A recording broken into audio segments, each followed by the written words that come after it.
this is a story all about how my life got flipped, turned upside down, and I'd like to take a minute, just sit right there. I'll tell you how I became the prince of a town called Bel Air. In West Philadelphia, born and raised, on the playground is where I spent most of my days.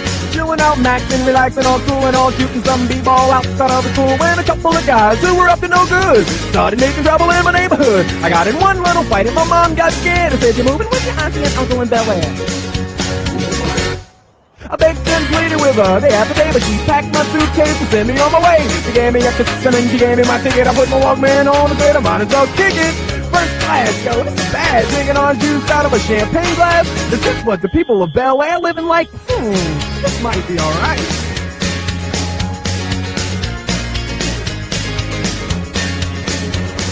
Oh wait, I hear the pretty bourgeois and all that. Is this the type of place that they can send this cool cat?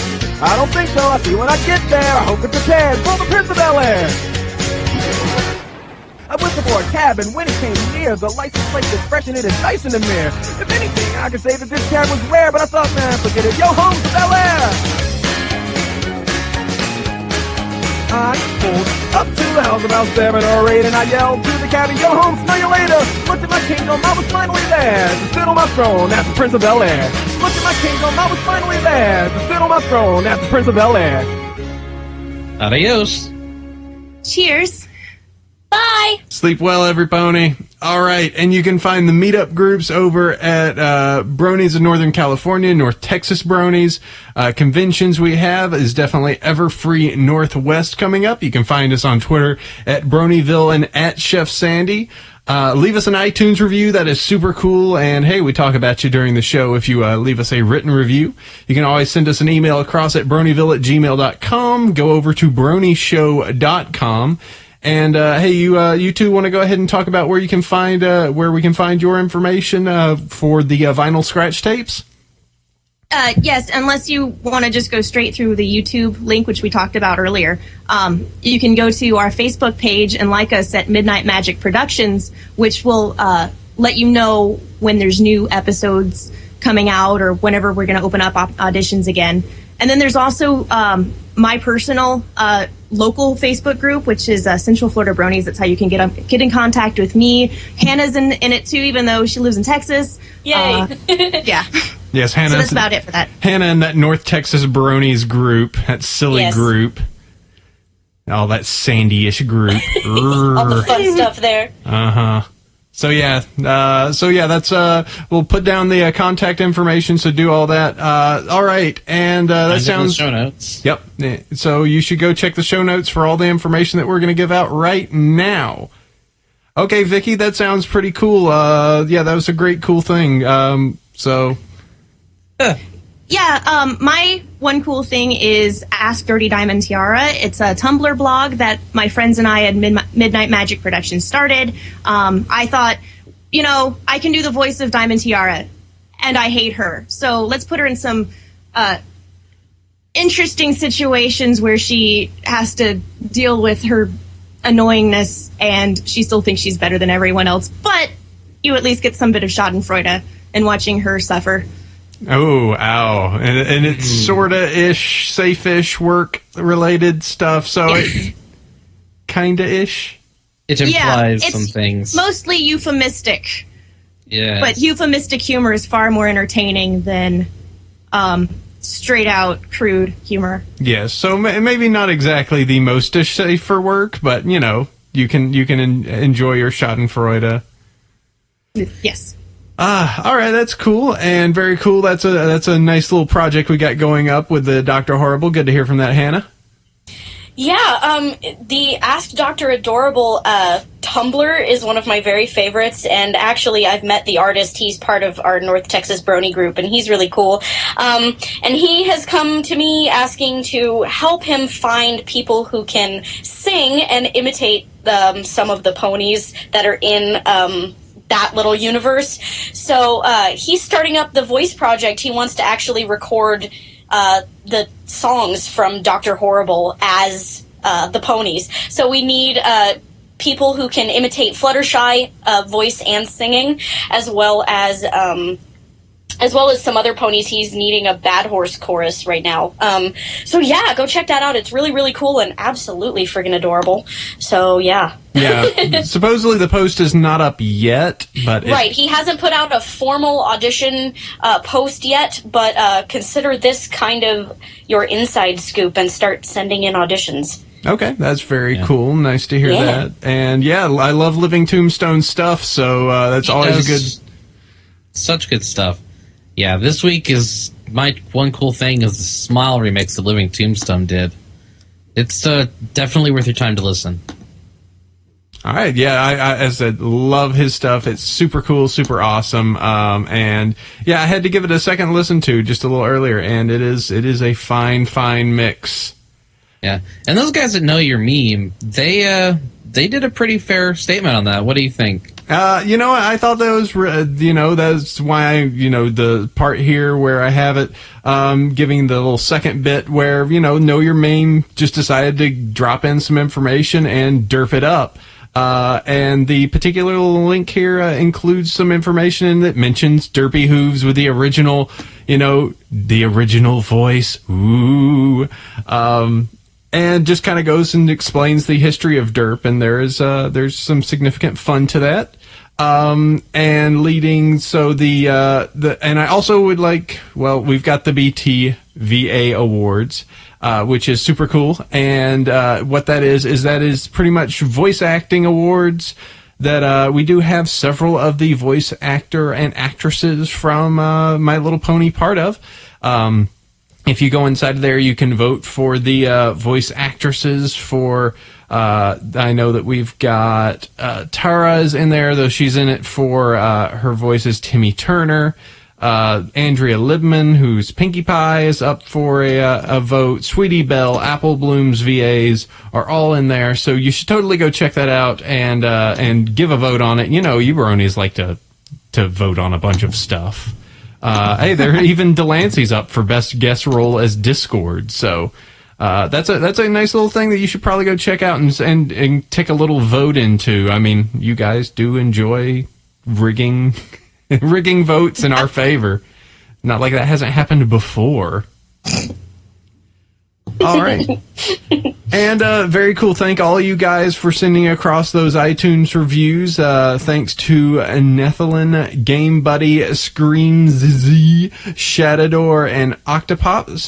That totals us for 547 reviews for our awesome 5-star iTunes bronies. So super, super cool for all of you out there that are leaving those very awesome iTunes reviews. All right. Yeah, very cool with those emails. Thanks. As said, you can go ahead and send those across to bronyville@gmail.com. Greetings, Chef Cider and Apple Sandy. Is that right? Anyway, I'm writing to say just was an awesome... What? I'm writing to just say that was an awesome podcast you guys do. Listening to your antics and banter really makes me laugh. I've got something to share with you. I don't know whether you've already seen this or not, but this is a set of floppy disk drives playing the Smile song. And there's the link. Hope you enjoy it. I found myself listening to it repeatedly just because of how good it is. Anyway, like I said, you guys are awesome and have an amazing podcast. Keep up the good work. From a brony in the very tip-top north of Scotland, Shadow Scales. I have watched that video. That's a really good video. There's a few of those, and it's super cool to see those disk drives just kind of go at it, and it's very extremely impressive. I love how they even did the the howdy part with the little floppy disks that just come in. Yeah. I like that they had one of the disk drives colored as Pinkie Pie. Yes. It was adorable. Yeah, that's a very cool little thing that they've got going on with those disk drives. So yeah, that's a cool one, Vicki. Okay. Hello, Apple Cider, Chef, and the Bronyville crew. My question to you guys is are there any characters that annoy you? I think Spike is that annoying little brother that some of us have experienced. Keep doing what you're doing, and I'm a new listener to your podcast, and I hope you keep doing this for a long time. Your friend and fellow brony, Kristen. I think it depends on the character, on the writer as well, Because, like, sometimes Dash can be annoying, and sometimes Rarity can be annoying. It just depends on from episode to episode to me. Twilight's never annoying. She's just angry. I think just crazy. The point that trying to get with the show is that everyone has different tastes and different likes and different personalities, and sometimes they don't always get along, but sometimes we need to respect each other, even if they really are pushing your buttons. At least that's what I try to take away from it. Diamond Tiara and Silver Spoon, forget those jerks! Thank you. Oh, they are just, they roll into the screen and I'm just like, oh, God, oh. Why? It was at least That's good. when you go into your mantra. So you go into the mantra, love and tolerate, love and tolerate, love and tolerate, love and tolerate, love and tolerate. It was good, the most recent, like, the Apple Bloom episode where she got the comeuppance of just like, oh yeah, Granny Smith here made your pa rich and famous, huh? It's like, oh, ooh. I love it when bullies get what they're what's coming to them. Yeah, funny enough, I don't actually, at the very beginning I found Snips and Snails kind of annoying. But I don't know if part of me finds them endearing now. They've disappeared. Yeah, they have disappeared for the most part. But I just thought that they were just they're just moronic guys. Just whatever. And then I came up with dumb backstories for them, and like, okay, now they're relatable characters. That's something Bronies seem to want to do. Is they take the really obnoxious characters and give them like endearing backstories, like with Trixie. Trixie is like so obnoxious and just everyone loves her, or some people who are under the spell, I guess, love her. Sethisto. I will defend Twist to the death. Anybody Twist who thinks is awesome. that Pony Twist is is fun. anybody who thinks she's annoying has something wrong with them. Just saying. There is something wrong with them because she's adorable. Yeah, it's like Snips and Snails. What I came up with is like, so they're like when you're not looking, they're like filmmakers. So Snips is the snipping of film, and Snails actually uses little snails as the acting, like the actors in those little films. So it's just them being like, oh, roll the camera, we got it perfect. I put a hat on them, like having to come up with a stupid example of how I can relate to those characters. I did find out something really interesting that you might enjoy. When I was in my sewing class this past year, I found out that little teeny tiny sewing scissors are called snips. That's literally what they're called. I love teeny tiny sewing scissors. That's just the cutest name for them. Oh my god. I know, and they're called snips. Like, that's what my teacher called them. I was like, wait, is Snips a tailor? He's going to be a tailor for very small things. Yes! Small things. Why must you make my brain go boom? Now, he's going to be... He could make the costumes for the snails. Yeah, there you go. He's making little costumes for the snails. That's awesome. I love it. Frankly, my dear, I don't give a damn. Except it would be really slow. Yes. Closes the door very slowly. Scarlet slowly reacts. It takes them an hour to do a scene that takes 3 seconds normally. Then you have to wash all the slime off of the set. Yeah. Oh, but you have to be careful with the food at the oh yeah. What's it called? The catering? The catering, because you can't have like salty snacks. Oh no. Luckily, they're very slow to get to the snack bar, so luckily you have a lot of time to clean. Yeah. Yeah. Okay, Hannah, that sounded really cool. So yeah, we can definitely check on that. Yeah. All right, top of the morning to you, Apple Cider, Chef Jefferson, who may or may not be present, random girl in the background, and extinguished guests. First, the formalities. Today's episode was probably my favorite episode of Season 2. The animation was slick, as to be expected, and Fluttershy was just great. But despite all of the awesomeness that was packed into this episode, by far my favorite was the hulking Pegasus in the background. I can't remember if there was a name for him ever mentioned, but I have been milling over some for my own amusement, and now I'd like to share them with you. Number 1, Arnold Schwarzenklopper.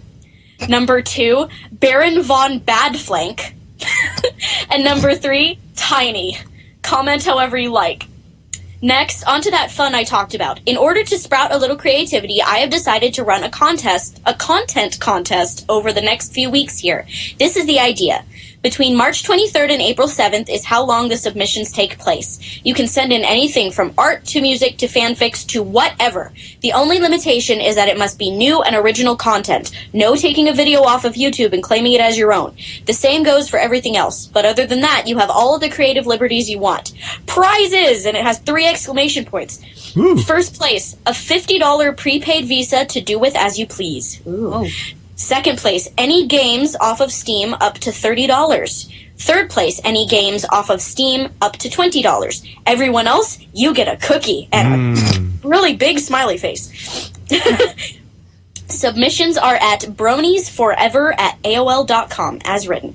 I hope that the community will get involved and get more of that fantastic content onto the internet where every pony can get their hands on it. As always, I wish all of you the best of luck with your futures and hope to, maybe, see some of your content in the contest.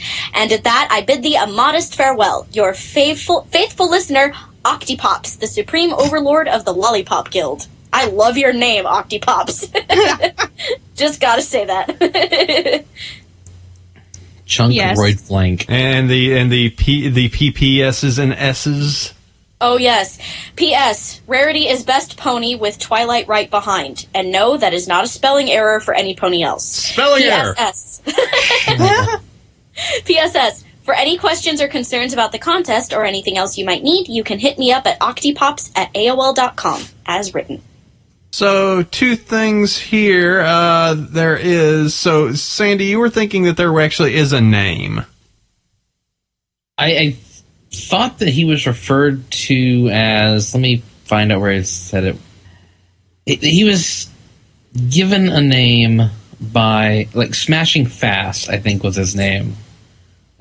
He said that to somebody when massive, Chuck Royd Flank was standing in the scene. Chuck Royd Flank, I like that. We'll go with that.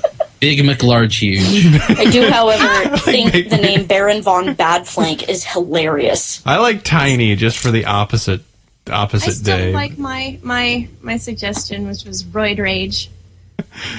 Roid Rage Yeah. is pretty good. It just does start to put it just like the idea of, wait, illicit things inside of ponies. No! But, No, but like, think about it this way: his wings are really tiny. that is Yep. true. The I And don't we know. all know what wings represent. In the Brony. Hey, oh, I don't know. I do also like the Sandy's just McLarg Huge is. Oh yeah, the Mystery Science Theater 3000. Like, I forgot what they're all called. Those names. Shoot, that episode. I can't remember. Like Laser Blast, I think it was. Yes. And And they're like sprouting off random names throughout the entire thing. It's great. I can't remember it. Chief McLeod. Yeah, at the very end of that. And yeah, I guess that we've got a contest for, looks like 2 weeks for just submissions. I'm not sure. This was just kind of in here, so they're having a... Is this just somebody asking for content in some way? Hey, Octopops, what's this for? I mean, I understand the prizes and giving away stuff, but like, just new content in general? And is it going to be posted anywhere? Yeah, that's kind of like, hey, I'm giving money to people who make stuff. Like, oh, okay. Pretty broad-ended.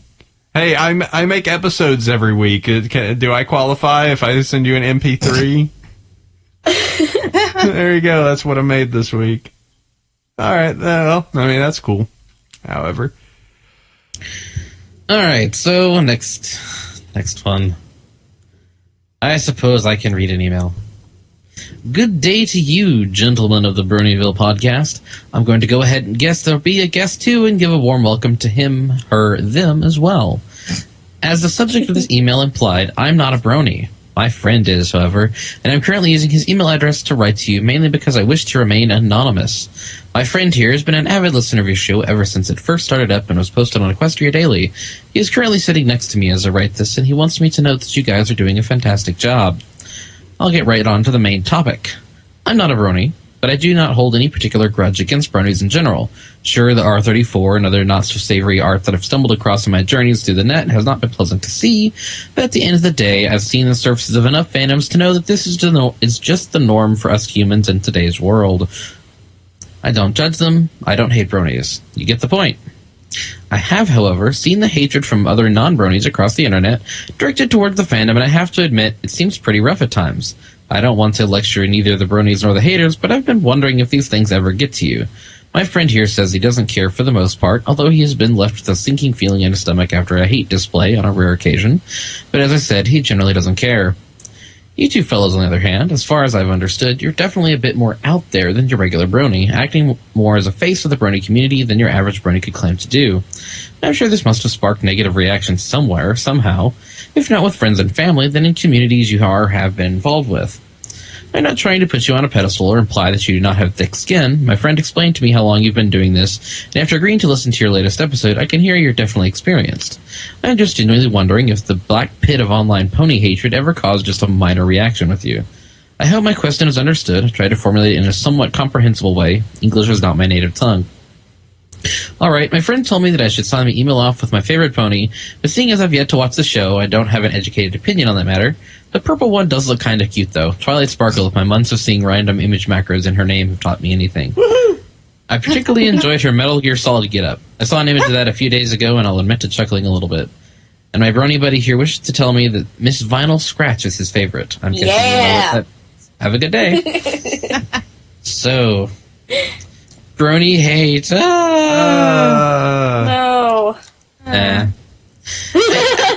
It's one of those things that when you've been involved in fandoms as long as we have, you kind of have, like, this. You have rhino hide, I guess. You don't have just thick skin, you have rhino hide.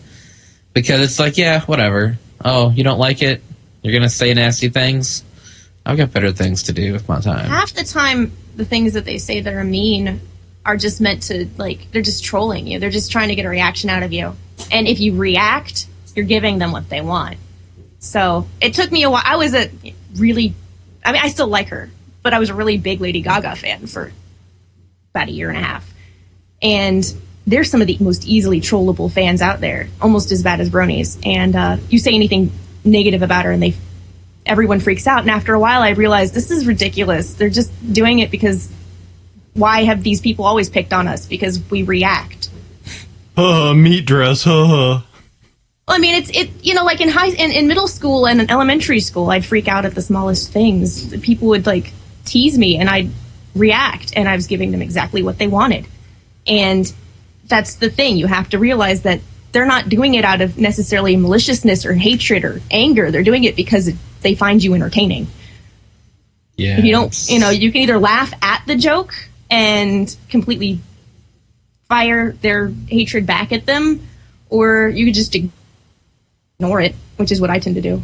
Yeah, there's kind of multiple things that I think that we do, at least on our end, the podcast wise.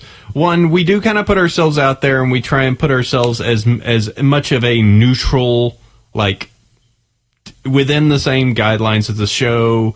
Like, someone could listen to us and not be, they have expectations of what they can see in the show. We do have some thick skin, so we do understand that things that come from the outside are just like, all right, this is know what to expect. There's a classic joke that Christopher Titus does, where he's just like, after a while, you see the fan, you see what's coming through it, and you're smart. You step to the side. You just step away.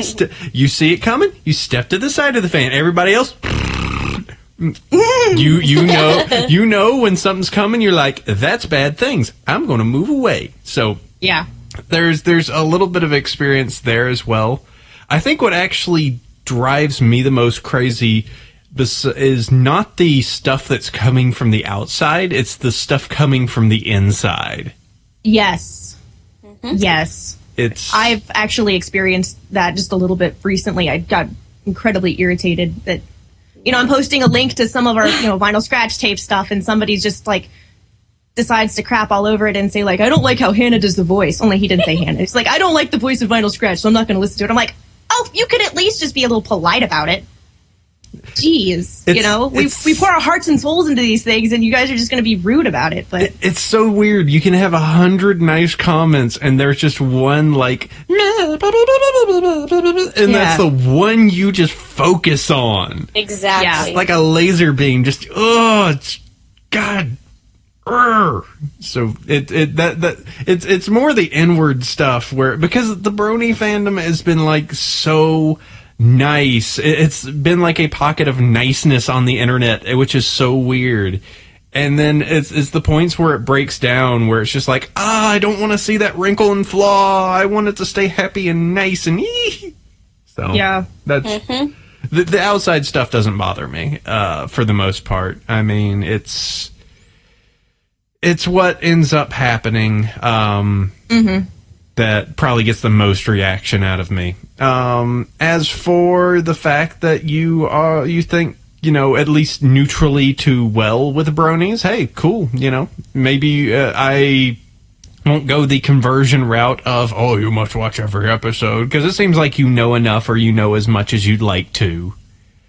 We need more people like you out there that are willing to, you don't have to give the show a chance if you don't want to. Just, respect us and that we love it. We need more people like you instead of people that are being rude just to get a reaction out of us. So thank you for being so, in the middle about it.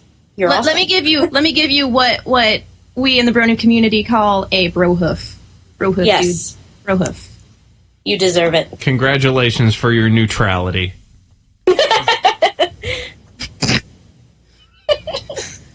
What makes a man have a heart full of neutrality? Neutrons? Perhaps. Ooh. Yeah. Just checking to see if there's anything else on that. Okay. Dear Chef Cider, Apple Sandy, random background in the girl... All right. Long-time listener, first-time writer. Big Mac is best male pony, and Rainbow Dash is best female pony. Just getting that out there. Anyway, my roommate thinks I'm obsessed with pony. Maybe I am, but I wanted to ask, how much is too much? I have the main 6 and Cheerly on my desk, as well as lots of other figurines from other shows and video games. I have 2 MLP posters, as well as others. I have 5 pony shirts. I have all my wallpapers, even at work, where I have cutie mark wallpapers, and no one knows what they are. Ponies.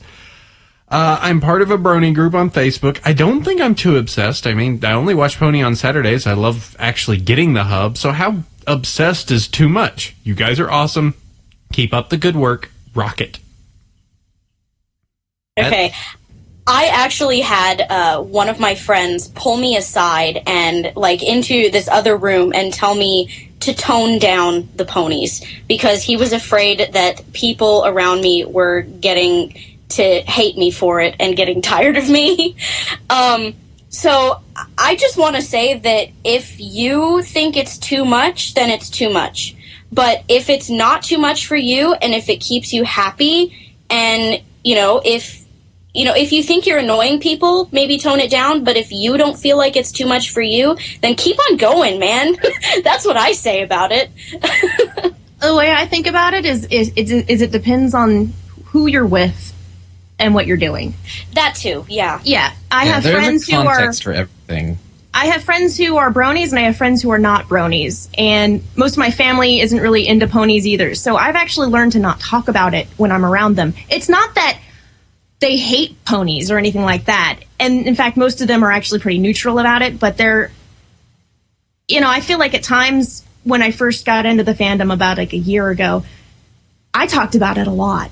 To the point where if I were someone else, I probably would have been annoyed with myself. So I've I'll mention a little bit if somebody's asking me what I'm doing if they're not a brony. But on the other hand, when I'm with other bronies, I don't think there is such a thing as too much unless, like what I did when I first started chatting with my Vinyl Scratch Tapes crew, which is completely get immersed in the entire community and forget to eat. So, yeah, that's not a good thing. Starve oneself for your art. And don't spend all your money on, like, that's the other thing. If you're spending your rent money on a plushie on eBay, don't do that. Don't do that. That's too much pony. If the number one reason that you and your significant other get broken up is pony, that's too much pony. You know? Right. Well, we can't make a, she says Fluttershy's favorite pony. I say Rainbow Dash's favorite. We can't reconcile. This sucks. We can't be together. They're a pony person, and I hate ponies. I guess that would. I do think it is funny, though, because as the author of this email mentioned that perhaps maybe you're going over the top. Well, I know for a fact that I personally, and I'm sure AC was, we were both annoying the heck out of our friends, talking about this pony. Oh man, this pony, it's great. I love this pony. This horse is amazing. So that's why we kind of started this up, is because we had to channel our pony energy somewhere. And we have like different Twitter accounts. I've got a Bronyville account and I've got a personal account, and it's to make sure that I don't just flood the, oh my god, have you seen this latest video? This is so awesome. I did that with my Facebook. Like, you know how you can do lists? I have a Bronies list. So do I. And I think I have really almost helps. more people on the Bronies list than I do in my regular friends list anymore. But all of that doesn't mean that you have to stop, wearing your T-shirts or keeping ponies on your desk. I mean, what I do, this is personally, like, I put a pony in my bag depending on what I have to do with the day. Like, if I have a difficult, if I'm really tired and I have a full day ahead of me, I'll put Applejack in my bag because she knows how to get through work being tired. If I need energy, I'll put Rainbow Dash in my bag. And, I keep those with me because they give me hope for the day and they make me laugh and they make me happy. And I wear my T-shirts because they make me happy. And if anybody has a problem with that, they can, I don't know, they can talk to me about it. But it's something that I do for myself, and it makes me happy. And when I hang out with my friends that are bronies, it makes them happy too. So if you have a problem with it, I'm sorry, but this is my business and not yours. Wow, like little totem ponies for you, just like. Yeah, I do have to say that if you go to my Facebook page and my timeline, there's hardly any pony stuff on it except for in my pictures. And that's because I'm currently trying to find a job, and I don't know if I can get a job very easily with a picture of, Fluttershy or whatever. I mean, it's just one of those things where I want to look professional. But then once I get a job, I'm going to change it back to be a pony. I mean, I'm looking at this. All right, so you've got ponies on your desk. That's not too bad. I mean, if there's other action figures, that's not too bad. 2 MLP posters, I'm assuming at home. You can do whatever you want at home. You have 5 pony shirts. I have 4. Yeah, I have 4 too. Wallpapers at work. I have my laptop at work set to loop through a whole bunch of wallpapers, and there are pony ones, like stealth pony ones, like real subtle, like artsy ones that just will flip through a moments later and then flip away and hee hee. That's all stuff I do, and I friggin' manage a brony group in IRLs. Yeah. So do I, and sometimes I'll admit that there's always a time and a place for everything. And so, when we have our really big meets, they're a lot of fun. And I really like the fact that sometimes we do get the back room, so we can keep our poniness all in our own little enclave. But last time, we didn't really get that opportunity because, whoever set up the meet didn't call in advance, or they call in advance and the manager didn't write it down. They don't reserve the room on Sundays, so we didn't get there in time to get the room. Oh, okay. So in any event, we had to get our poniness out in public, but everyone played nice. They didn't weren't loud. They weren't being annoying. You guys do your thing at a Golden Corral, don't you? Mm-hmm. Yeah. Over here we do sort of once a season, kind of really big meetup for last one we had was over 60 people. This next one that's coming up in May will probably have over 80. And then we have little smaller people just hang out. I have an RPG group that we're doing World of Darkness with ponies. Oh my. That meet at my place. It's only just a few people. World of Brightness. Yeah, Funny enough, I don't know. It Pinkie's is a kind of Malkavian. darkness. It is kind of darkness because we're all playing like really messed up characters. Like my fiance is a diamond dog, rogue kind of thing. I'm a griffin hunter, who is apparently like one of her flaws is she's overwhelmingly attractive and she hates everyone. So like get the whole idea of them like hitting on her, and she's like, "What is this?" And she gets violent and beats people up. But yeah, it's time and a place. But I think, Sorry, you're doing all right. But just maybe you can temper it a little bit. But if it makes you happy, don't be ashamed of it. Yeah. Let it out. Let it be proud. You're every But don't woman. annoy people. that's the other thing. Yes. No, I will state, let it out, let it proud. I will be the unreasonable one right now. No, I say completely be proud of it. Own your broniness, man. I love to see people that own being a brony. That makes me so happy. Now I'm going to go the opposite and say, but make sure you keep it, under wraps when you need to. AC. Being the bad idea pony. I don't. What does AC want me to do? Should I let it out or should I keep it in? I don't know. All right. And you can send emails across to us at bronyville@gmail.com. That is a great way to send to us. If you send emails directly after the episode, too, we can actually drop those right in the show. If you send those in like an hour, like within about an hour of the show being aired, we actually can grab those and drop them in pretty easily. So if you wish to talk about the recent hotness, you can always do that. So it's episode discussion time. We have, of course, the lovely Hanna and Vicki to help us out with this. And it is a Fluttershy episode, so let's do this. Hurricane Fluttershy, Season 2, Episode 22, overall episode number 48, aired on March 24th, 2012, written by Cindy Morrow and storyboarded by Raven M. Oh boy, Melisse and Melissy. I'm so bad with things. I don't know. I love. I've talked with her before, but I don't know her. Raven is pronounce her last name. And she's so cool. She is. Hold on, I gotta get this. And Dave Weeb. Wait. All right. I said terrible with last names. Hey, Raven. Hi, Raven. She is really cool. She was on our marathon with Sibsy, and that was super fun. All right. So we had a Fluttershy episode, and I have to say, what an episode! Probably one of my favorite seasons. Ooh. All right. Yes. So let's go ahead. As mentioned earlier in the podcast. Yeah. So let's see, Vicki, go ahead and explain us why you like this episode so much, huh? Actually, the message is something that I say to all my friends, and it's something that I've actually had to tell myself several times, which is, it doesn't matter if you think you can't do something. If you just try, if you believe in yourself, you can make a difference.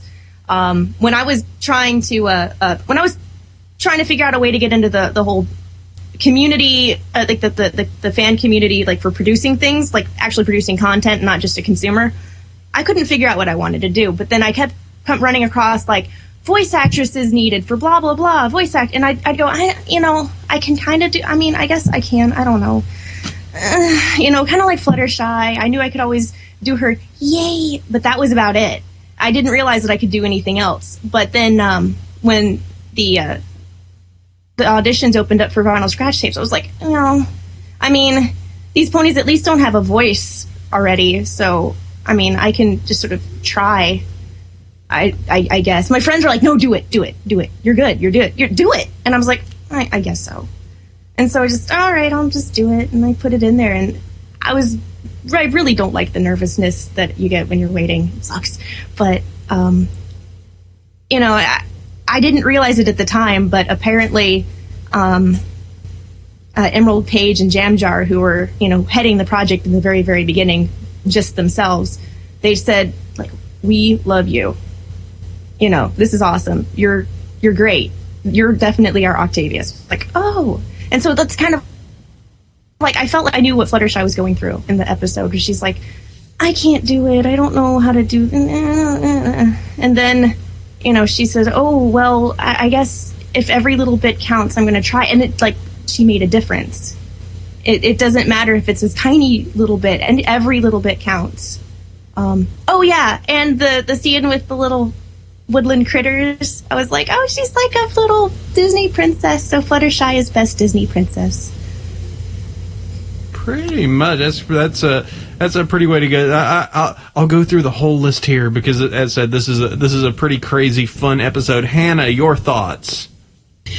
Well, as I said earlier in the episode, I really love character work. I don't know why, but like in all the cartoons that I watch that are on my list, when they have really strong characters and they actually work with the characters, that gets major points on my list.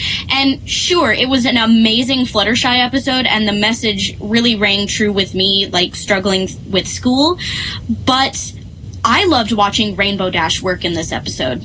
Like, watching her struggle with wanting to motivate Fluttershy, but not wanting to overpower her, and really wanting to break the record, but not being able to, and finally just realizing that all they needed to do was get the minimum and get this done. I loved watching her work, and I love what the writers did with her. And yeah, she wasn't a jerk. She wasn't. Well, she was Wow. at points, but she redeemed herself. Like she did a lot of there was a lot of really great character work with her in this episode. I was thoroughly impressed. And the finale too had me like on the edge of my seat. Were they going to make it? What was going to happen? I loved it. It was exciting and really, really interesting watching the characters work with each other. Sandy Pants. Oh no, go ahead. If you had, sorry. No, and Spitfire. Oh yes, and Spitfire. Oh, Yay. Yes. Sandy's. I really liked the episode. I thought it was a top tier episode, and Cindy Morrow can definitely do good character interactions. That's for sure. She's written other good episodes, so I'm going to have to go to FemWiki real quick and look at the list. But she has certainly written some quality episodes. And another thing that I really liked, the episode had a lot of derpy. Just like so much derpy. So cute. Hold on. I got to get this point in. But Derpy is dead. No. Well, yeah. What? Stop. Oh. Cindy Morrow has written. She wrote this one, and she also wrote "Read It and Weep," Family Appreciation Day, and Sisterhood Social, and she also wrote. So she's done a lot of really deep character interaction episodes. But she also wrote Owlsville and Showstoppers, so she's written a couple of not as good ones. But she wrote Winter Wrap-Ups, so she wrote Winter Wrap-Ups, so that's oh wow, yay! She's gotten better, that's for sure. But I liked all the derpy. I liked the music in the training montage. Yes. William Anderson has been doing some really good stuff as of late. He's always been doing good stuff, but I mean, I've been really impressed. That's what's really sold me a lot on the last couple episodes was the music. A lot of my friends have pointed out Fluttershy is now canon. Oh yeah. Yeah. I got so excited when I saw that. I was like, she has become a tree. There's and of course Steroid Pony. Yeah. And Steroid Pony. Roids Mick Big Huge, yeah. I loved all of the references to background ponies that we've never been given a name before and that we haven't seen before. Like a lot of those are names of like the Brushables. I got really excited. Right. Yeah, that was really cool, tying it into the toys. I kind of liked that. I know those names. I didn't know what they looked like, but I know those names. I was hoping Lily Blossom would be one of them because there's the McDonald's toy, but Blossom Fourth is okay, I guess. Let's see. I'm dropping over to FemWiki myself to pull up some of the particulars on the episode. This is one of those episodes, and I've got a terrible admission, and I know that I'm going to have some Fluttershy fans gasp, but of my enjoyment of the main 6 cast, Fluttershy is number 6. So, but here is the admission. She went up to 5 for this episode. She jumped who up lost one. Who lost their place? Rainbow Dash. Oh no! Nobody doesn't like the Pegasus ponies. Sigh. See, that was Unacceptable. The almighty Pegasus race mourns. but no, I mean, here's the thing about Fluttershy. The previous episode where she has the Iron Will and everything like that is good, but always when Fluttershy seems to go through a transformation, it's a transformation of all or nothing. She is either meek or she is the most unmeek thing you could ever experience. You know, she is a very, like, no shades of gray. I am either angry or I am happy, you know. And I can understand she's quiet and soft and she's just this little thing, but to kind of, she has that same kind of point that you had during Sonic Rainboom with Rainbow Dash, you know, to bring a point around to that, where she shows a lot more vulnerability than Rainbow Dash did, because Rainbow Dash was hiding it all. Fluttershy's was very out there from the onset. But, I mean, the points where she's like, okay, I'll try, and she only gets like the 0.5, and then the moment where she runs out into the woods, I was actually like, wow, I honestly feel really bad. Like, I honestly, like, really don't want her to be upset about that and just go back and try again. You know, that was like a real genuine... And then, like, all the animals just kind of rallying behind her and just giving her their little chittery talk and, like, helping her, like... Most adorable thing ever. To just brushing her hair and trying to make her feel happy. Her little main six of other woodland friends that she has. Serious Disney moment. Oh my god. Yes. I love it. I love it. Somebody needs to make those pony masks a reality. Yes. The one of those was a derpy mask, too. Yes, it was. I kept expecting them to go like, oh no, just imagine all the ponies or all the Pegasus around you watching are nothing but woodland creatures. I was expecting them to go that route. You know, like imagining the audience with their, you know, in their underwear, but in this case, she wouldn't want to do that. She'd be imagining them as like bunnies and squirrels and rabbits. Well, bunnies and rabbits are the same thing. She'd be like, ponies in underwear? You don't wear clothes. It's weird. It was, or it gets really dirty really quickly. Mm-hmm. And just like, you know, as everybody's wearing socks. Oh boy. Oh boy. Socks. This episode just changed. Ponies and... Hold on one second. And every pony in their socks. I imagine underwear not being, like, sexy or anything. I'm just imagining, like, tighty-whities, and all of them wearing tighty-whities. That's not sexy at all. That's the funniest thing I can think of right now. All right, think of Muscles McLarge Huge and tighty-whities now. No! Where's the brain bleach? Oh my god!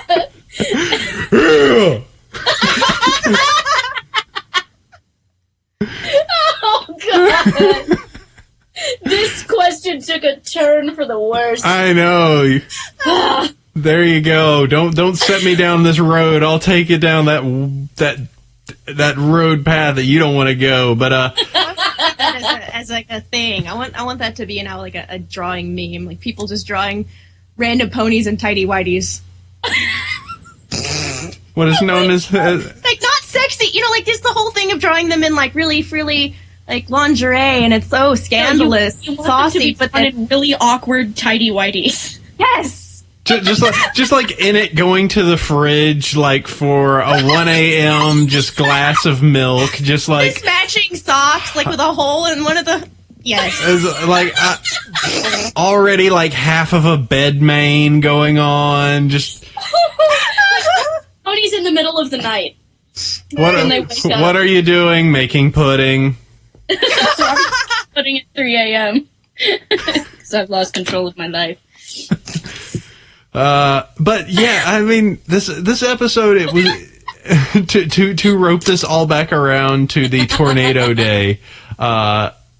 it's a very basic episode, but it conveys a lot of, like, it just has a lot of spirit to it. A lot of, like, it always is like one of those points of watching a show like this and going like, should I reasonably have it be this impactful when this show is supposed to be made for little girls? Well, that's one of the things that I thought of, was that hopefully there are some little kids that will, that are scared of something and will watch this episode and be inspired by Fluttershy. Yeah. I wish I'd had this show when I was, like, exactly 7 or 8 years old. I would have had so much more confidence when I went to, like, karate tournaments or, like, gymnastics meets. Just, going, it's okay, you can do it. Don't worry. Yeah.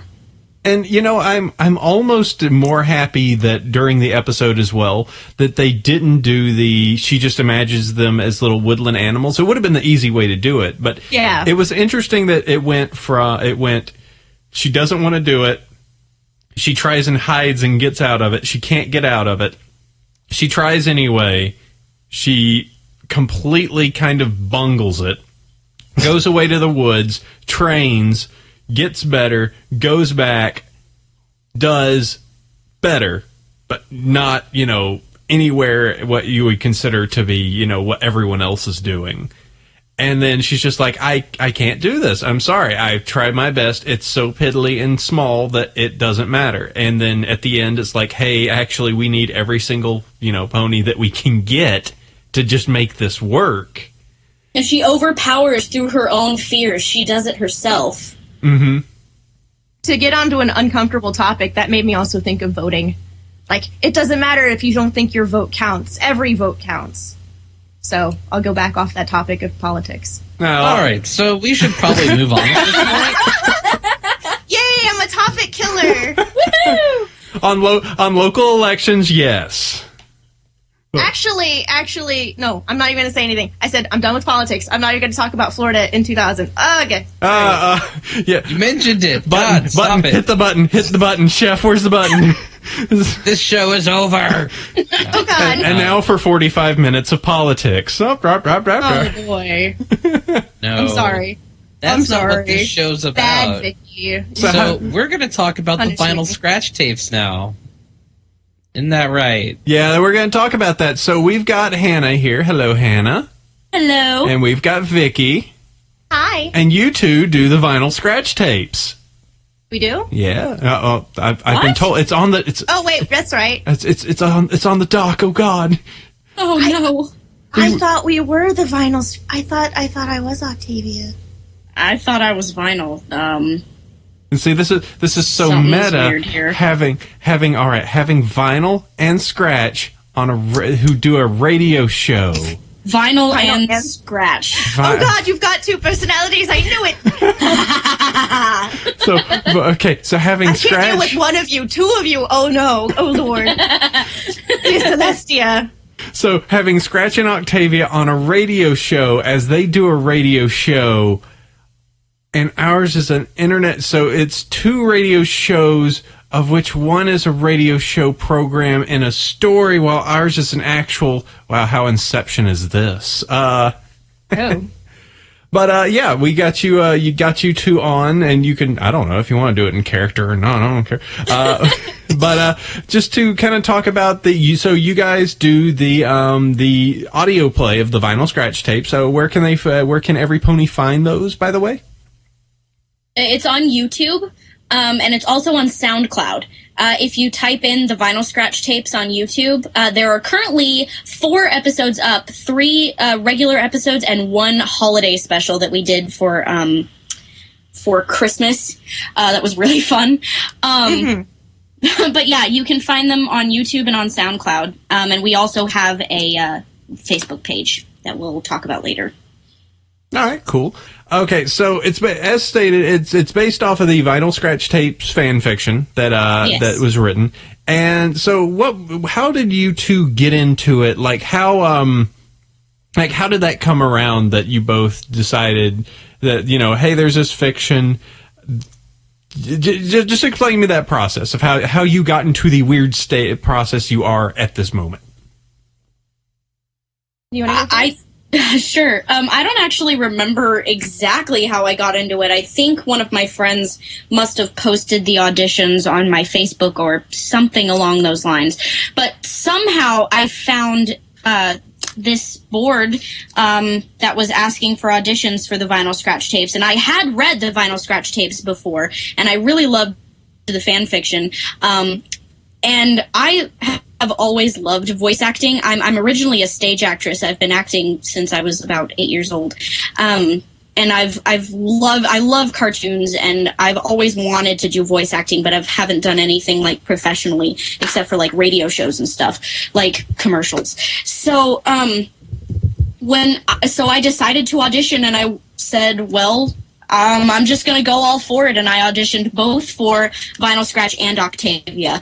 I knew there wasn't going to be very much female competition because it was mostly guys. So I went, hey, I'm just going to go ahead and audition for the main two characters, and I did, and I got cast, and I was really, really happy, and I'm so glad I did it. Yeah, that's about it. You beat out a lot of, I'm Vinyl Scratch, and welcome to the Vinyl Scratch tape. Right.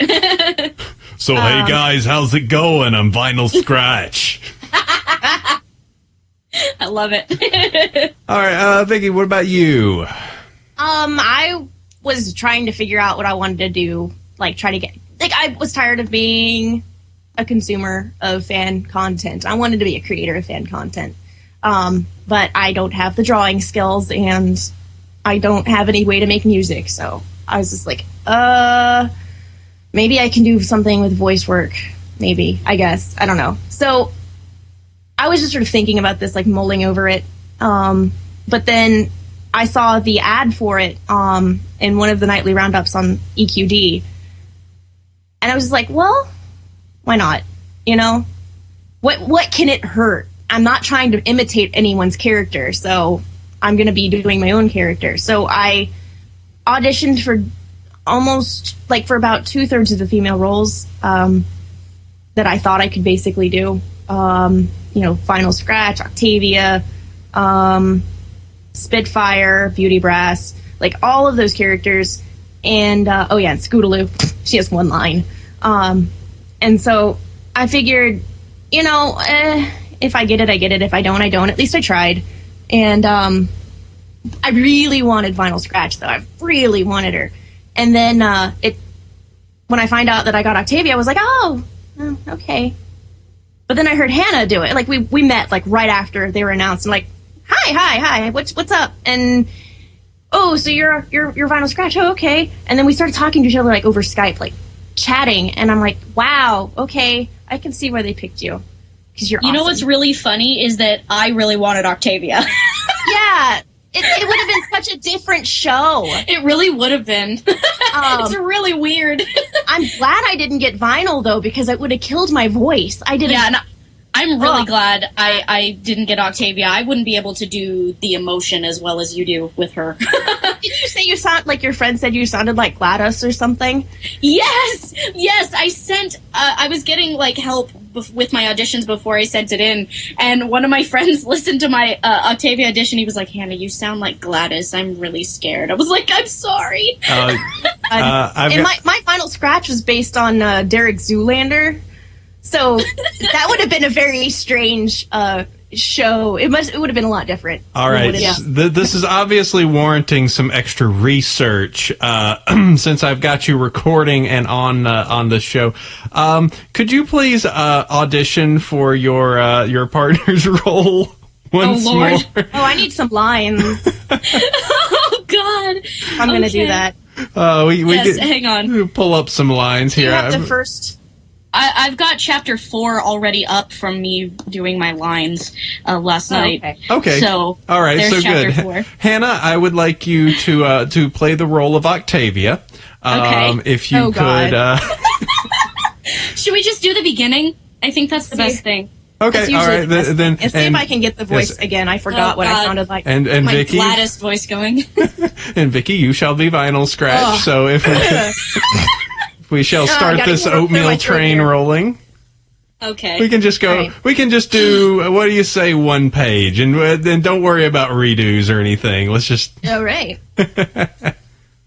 It is 7 p.m. and you're listening to K-Cult. It's a nice, clear night, and we're live on stage outside Blue Blood Theater. And it looks like we've got a couple ponies out here already. Are you ready to rock? You're listening to the very special evening broadcast of the Vinyl Scratch. I'm the diabolical musical mastermind herself, DJ Pony. And I'm Octavia, hoping I don't get charged as an accessory before the night is over.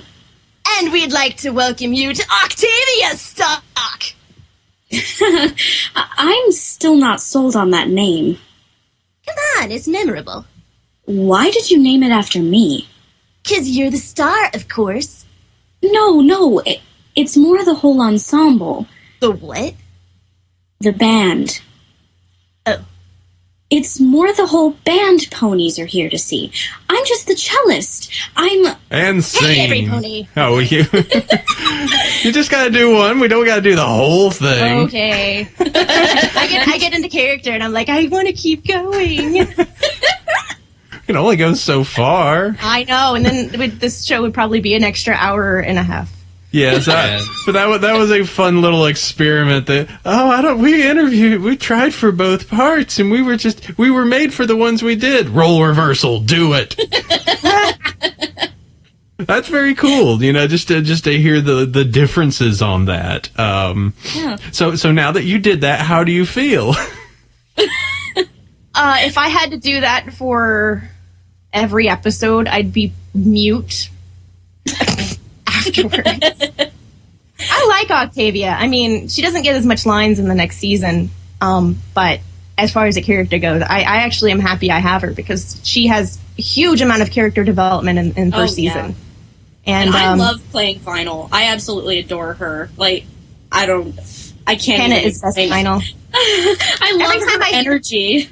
Every time I hear someone else do a voice for her, I'm like, no, that's not that. That's not Vinyl. No, that's not Hanna. No, I'm not going to accept it. Like in Epic Pie Time, and they like, let's hit it or whatever they had. I'm like, nope, that's not Hanna. No, I actually got really sad. Like when I went on the comments for Epic Pie Time, and I was like, people were going, "This is my only voice for Vinyl Scratch. This is my headcanon." I was like, okay, I'll be over here if you need me.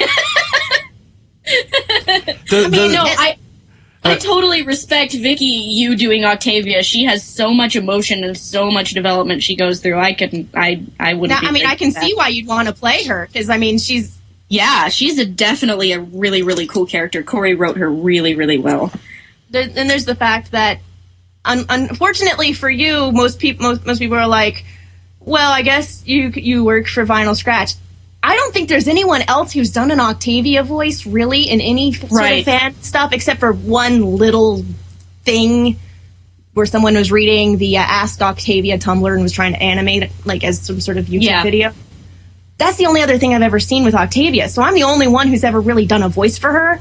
And so I've actually made myself the head canon or head voice, whatever, voice canon for head canon. Almost voice canon. Everyone sounds like who's listened to it, except for a few people here and there who like, I don't like the accent, or it's not how I would have done it, but that's really rare. And I didn't expect it. I didn't expect to have that sort of reaction to it. And, I mean, it's like I'm not going to say that I'm anywhere near as famous or as well known as Bald Dumbo Rat with Derpy before Derpy got a voice, of course. But it's kind of interesting to know what it's like for her when everyone that's what they assume is Derpy's voice, is they think of her. And so if they think of my voice, I'm like, oh, it's a little creepy. Flattering, but creepy, I guess. Well, here's a question for you both. So this season, we have seen more of Octavia. A particular zoom-in shot. We've yet to see Scratch, though. I still hold hopes that we're going to see her in the finale. I have a distinct feeling with how popular that character is. She has to show up at some point. Oh, I hope so. Me too. I don't think they could get away with it. Raven, Sibsy, I know you listen. You can't get away from it. Just don't give her a voice, okay? Or let me do it. Yeah, let Hannah do it. Just don't. I know that was actually what I was going to move to. Like how there were certainly, I said, derpy voice actresses before Derpy spoke. Like how like on nails are you if you ever did anything and all of a sudden Hasbro went, and here's a speaking line for Final Scratch, just like, oh god. Like at one point that's cool, on the other point, oh god. I that's one of my fears for the show. I don't want her to have a voice.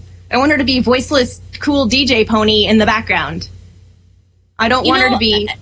I don't want her to have a voice because I want your voice. That's like it would ruin my headcanon. Okay, here's the way I think of it. Being an actress, like when you play a role, there are thousands of people, hundreds of people that have played the role before you, but you bring something special to the role when you play it. So, say they give Vinyl Scratch a line in the finale. That doesn't invalidate the Vinyl Scratch that I've made.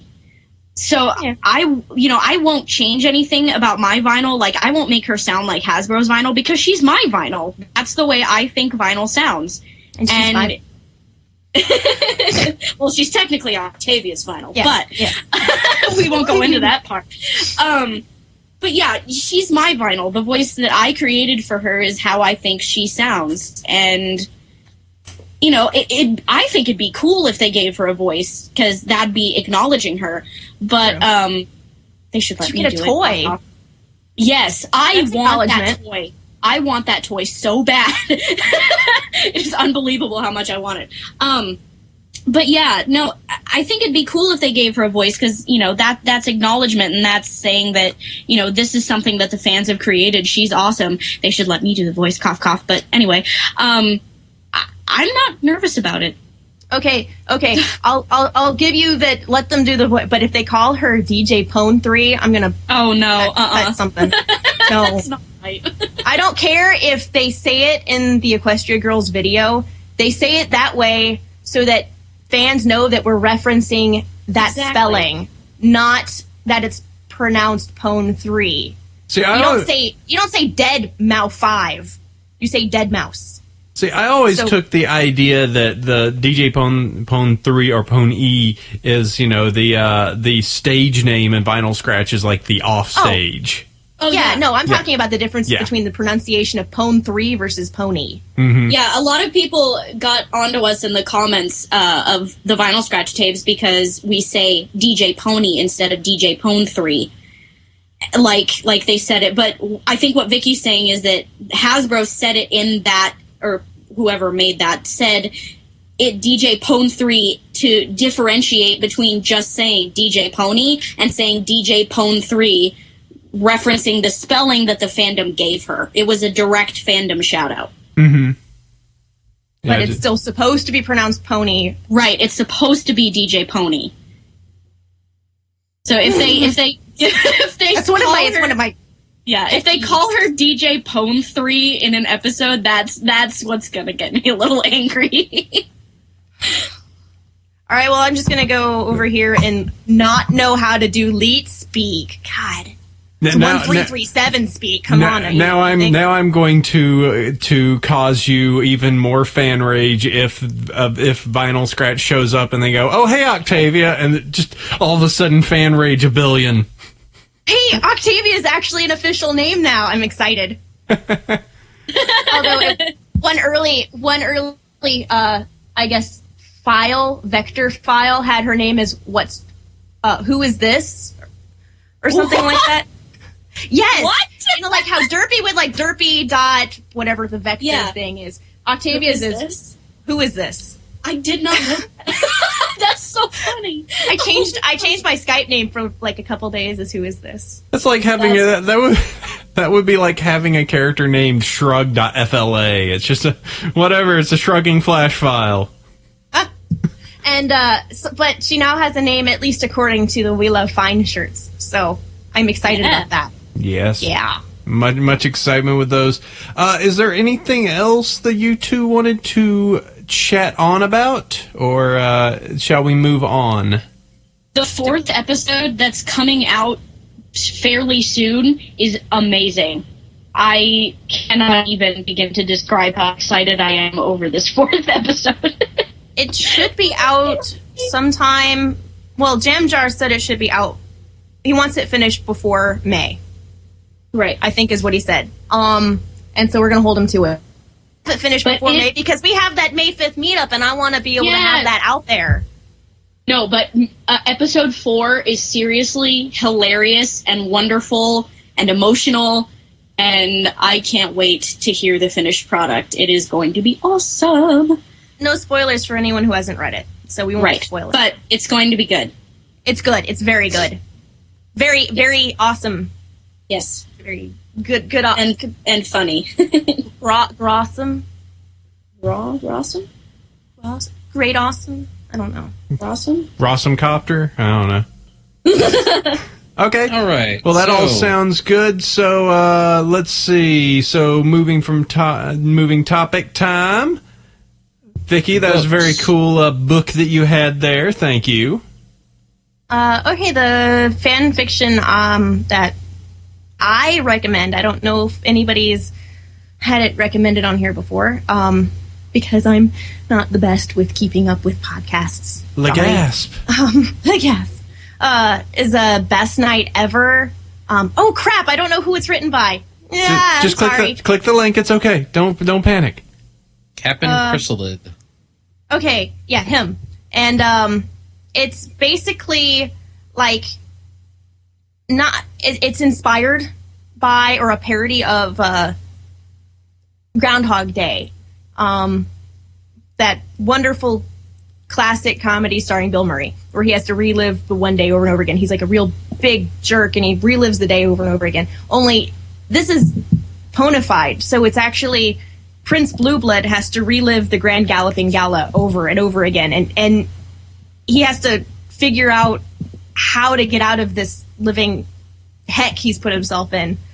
But he doesn't even know how he put him there, so he's trying to figure out. He does what does he do when every day everyone forgets exactly what happened, and it's the day like restarts, and there's so much character development. The character, I didn't like Blue Blood whatsoever before I read this fan fiction, and now I actually have some sort of sympathy for him. Even if it is headcanon sympathy, I have sympathy for him, that he has the potential to be a good person, good pony. He just hasn't had the impetus to become one. Just like Bill Murray and Ann McDowell. Yes. This is a good movie. That is a good movie.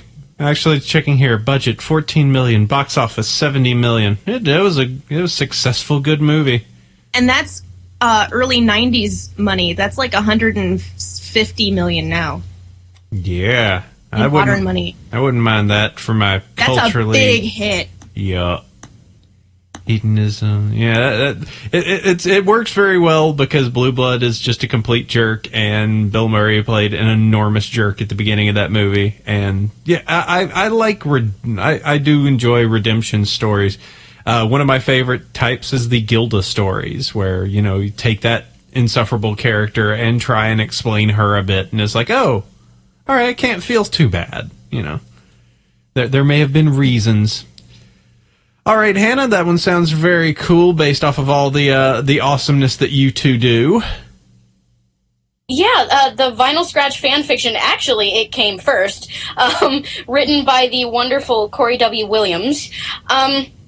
Yeah, it really is a really well-done fan fiction. It's written in script form, and it's Vinyl Scratch and Octavia being thrown into a recording studio together and forced to interact. These two, it's like the Odd Couple kind of. It's a great story, it really is, and it's really funny, and it's also really touching. The characters go through a lot of changes, and you find out some stuff. It gives them great backstories, and we also meet some of the other characters from the show. Like we have there's an interview with Spitfire, and Celestia comes in, and all this stuff. So it's a really good fan fiction, and he has gone on since being involved with us in the Vinyl Scratch tapes. He's gone on and written a season 2, which is amazing.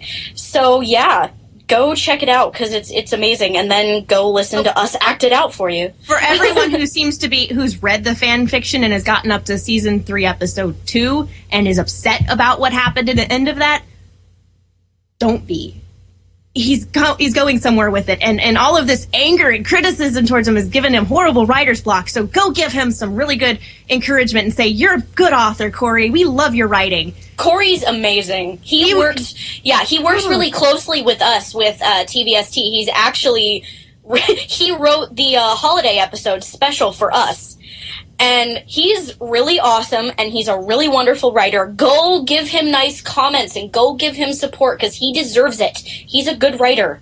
Yes. And go read the fan fiction and then go listen to us act it out and go listen to Corey's wonderful writing and go read Corey's wonderful writing. I don't know. I just don't know. Give him good thoughts because... No. Well, I was just going to say, I don't know I don't know if I agree with what they did with Commander Shepard at the end of the third one, so... Oh, wait, no, that's something completely different, fan rate. But, Tish... I have to agree with you there, even though I don't play that game. I don't play any games. Just like, wait, something with a 3 in it has a contentious story turn? Huh. I don't know what you're talking about. What could that be? Internet explodes. So, moving on. My story this week is titled Shipping Goggles by Absolute Anonymous, and is Rarity being a hopeless romantic and really bugging the heck out of her friends by doing so. Sounds like it's in character.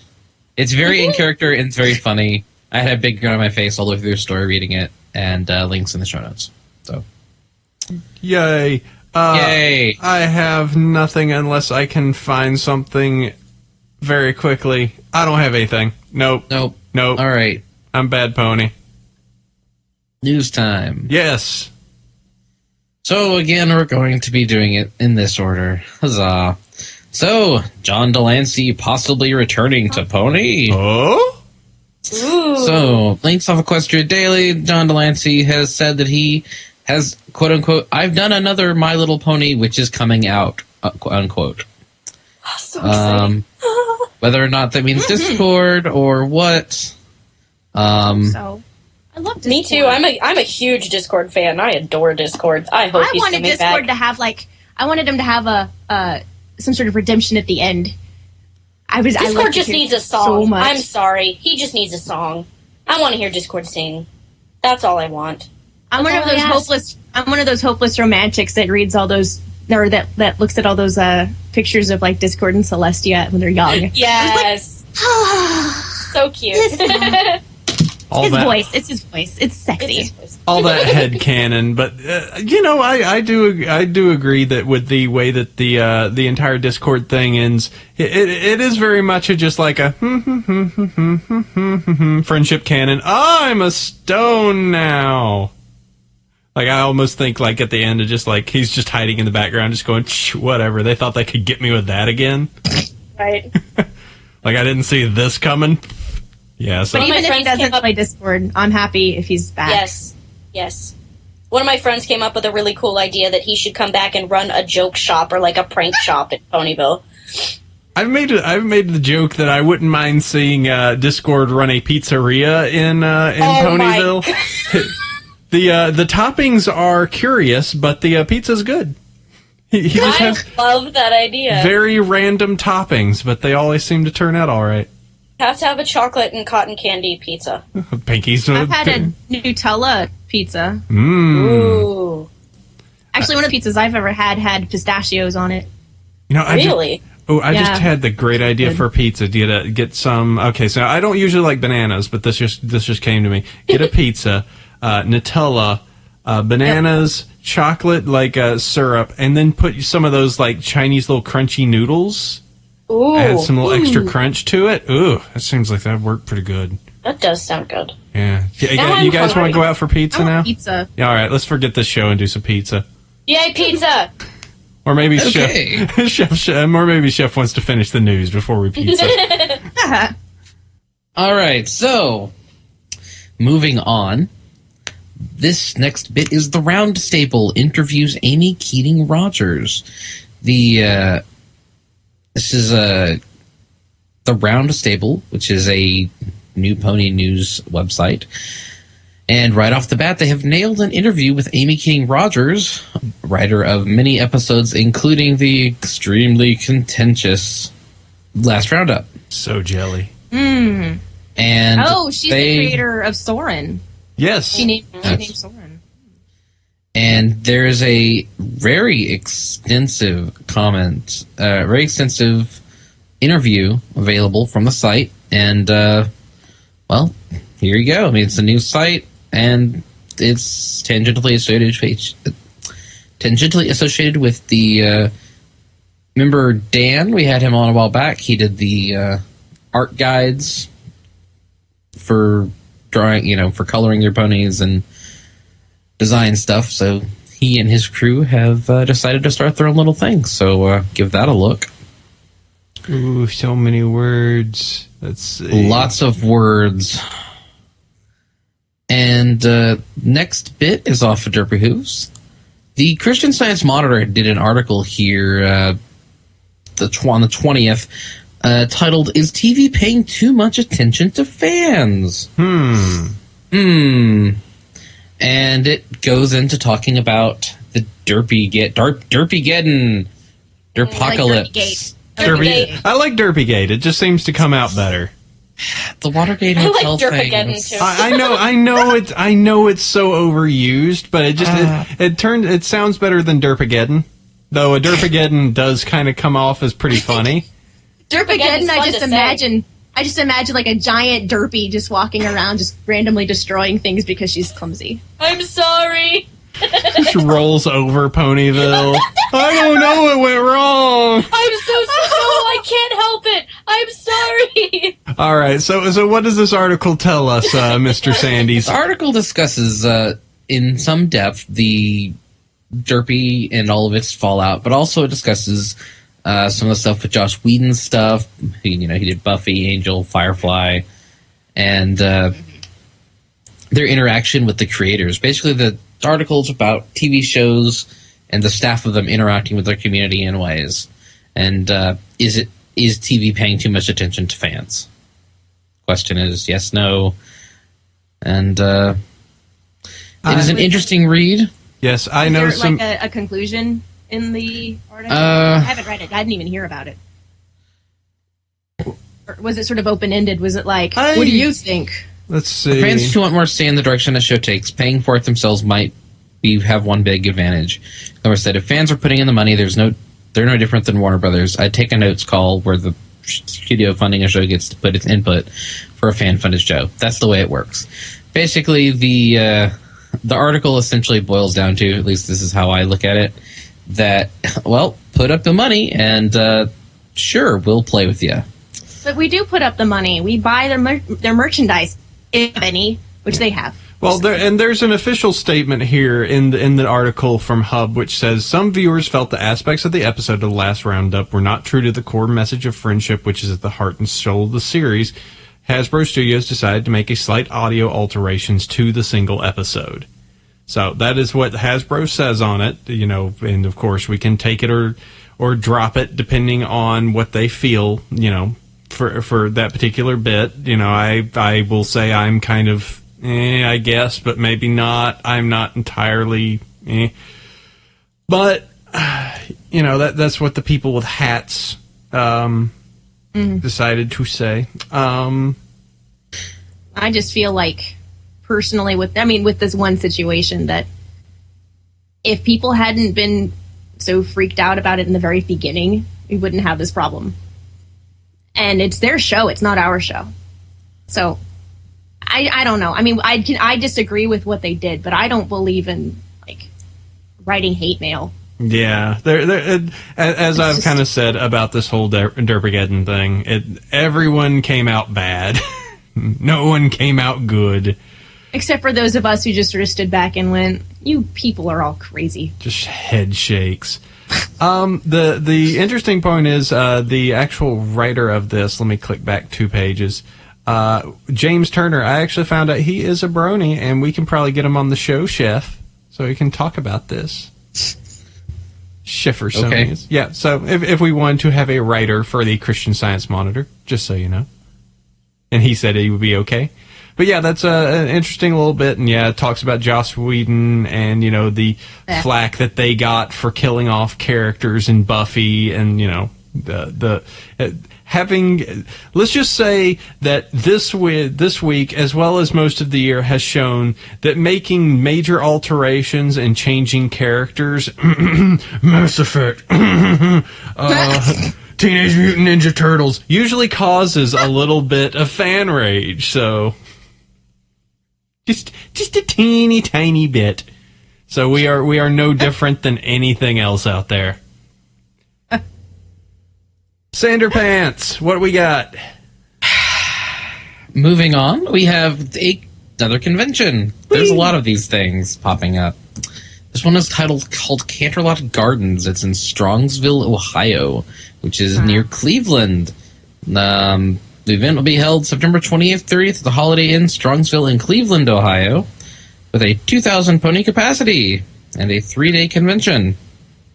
The main 6 team fighting is Magic, and I just hear that. And you said Cleveland, and all that made is the opening song for the Drew Carey show go in my head. All little cheers with the chrysalis, Cleveland rocks, Cleveland rocks. Sorry, I'm being like Carey. I'm just thinking the Saturday Night Live. Cleveland, we're not Detroit. At least we're not Detroit. Sorry to any pony out there from Detroit. I'd want to go to the convention, but I don't have the money to be able to get up there. But maybe, you know, if they're needing guests, Hanna and I, you know, we could always be guests. They plan to have a formal attire gala ball. Interesting. Ooh. So you could have Tavi and Scratch, or the voices of Tavi and Scratch, dance together at the gala ball. Oh my goodness. And then I have my Octavia outfit. So there you go.